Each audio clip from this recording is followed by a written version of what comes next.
তো আমরা হচ্ছে যতগুলো সি বিচে ঘুরেছি ততগুলো থেকে আমি অনেকগুলো স্টোন কালেক্ট করেছি। দেখো এটা এটা এটা এটা, তারপরে এটা এই পাথরটা নিয়েছি কারণ এটা বাড়িতে যে কালার করব বলে, আর এটা ডিয়ের মতন দেখতে, আর এটা হচ্ছে লাভের মতন দেখতে।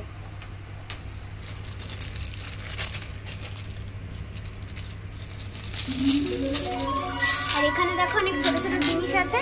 এই যে এটা হচ্ছে একটা শাঁখ, তারপরে এইটা দেখো একটা ছোট্ট শাঁখ,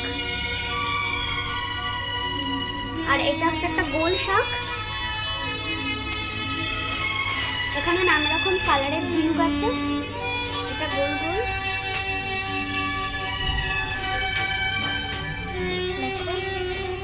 অনেক কিছু জিনিস করিয়েছি।